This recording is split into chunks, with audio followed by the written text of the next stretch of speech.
Good morning. I have a story for you guys.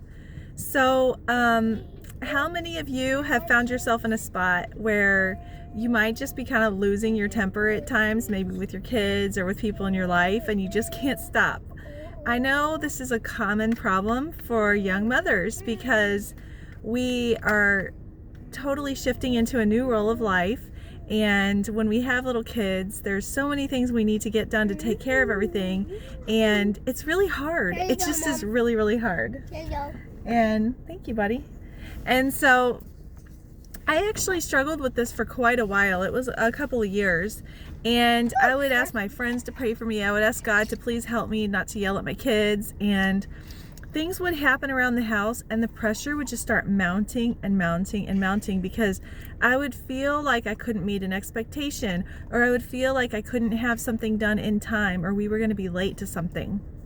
And then I would just end up like blowing, like over crazy stuff, like, someone lost their shoe, or someone else never gets their socks like ahead of time, or we only have one of the two socks and we have to make it because this doctor's appointment starts. And it just felt really intense at the time.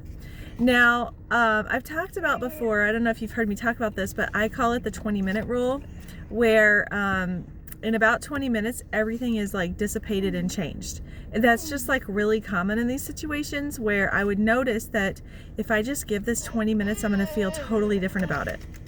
So sometimes I would just kind of like retreat into my room to just wait that 20 minutes out, where I would, I don't know, or I'd freak out and then 20 minutes later feel really stupid and feel bad and have all this mom guilt.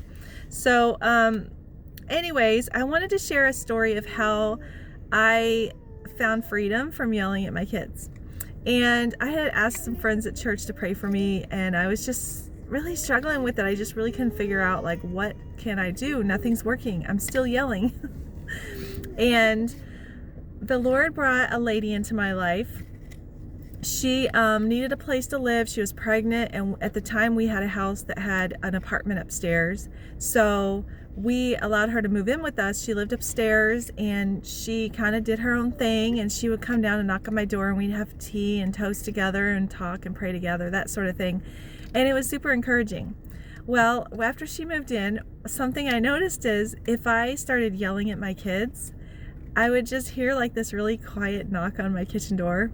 That's where the stairwell was to go up to her apartment. And I would be like, like wiping up the tears, trying to like pull myself together. And she would say, "Are you okay?" That's all she would say. She would not judge me. She would not like tell me to stop yelling at my kids. She would just total support. Okay. But also it gave me this sense of accountability. I think this only happened like 3 or 4 times, where she would come down and just knock on the door. "Is everything okay?" And I would just be like, "Pray with me, please." And she'd pray with me. And what I noticed was when there was accountability around, I could exhibit better self-control.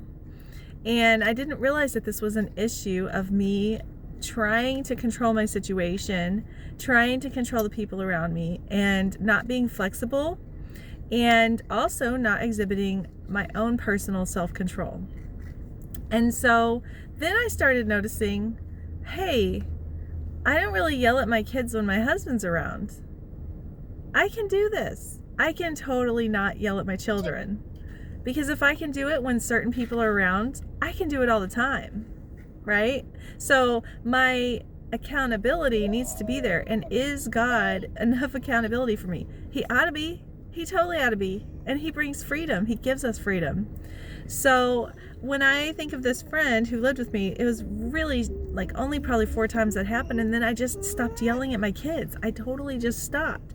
Now, not to say I'm not perfect. There are times where I still kind of just start raising my voice.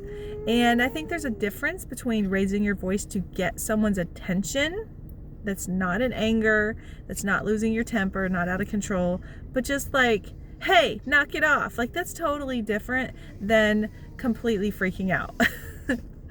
So I want to encourage you that if you are struggling with your temper, if you're struggling with, kind of just having these meltdowns or freakouts because you just feel all the pressure and you feel like you can't meet up, or if you're having guilt because you're not meeting up to the standard that you want to be walking in, there's freedom and the Lord can bring it. And I would be happy to talk with you more about that. If you're interested, let me know. You can let me know in the comments, or you can just reach out and let me know. But he gave me freedom, and I don't get so angry anymore, and things aren't such a big deal to me anymore. And I've learned how to be more flexible and not necessarily try to control everything around me, and also to give myself a break. Like, God is using this process of life to teach me and grow me and make me into the person I'm supposed to be. So there's no shame in that. Totally no shame. Christ has already paid that price for me. He's paid that debt. And I'm free. I'm totally free to just walk forward knowing that he loves me just the same, no matter what. And he loves you too, just the same. Surrender your life to him. Give it to him. Open your hands to what he has for you. And I promise, he never fails. Anyways, I hope you were encouraged by the story. If you have any questions or you would like to dig deeper about it, let me know. Give me a comment, send me a message, whatever. I would love to talk more about this with you.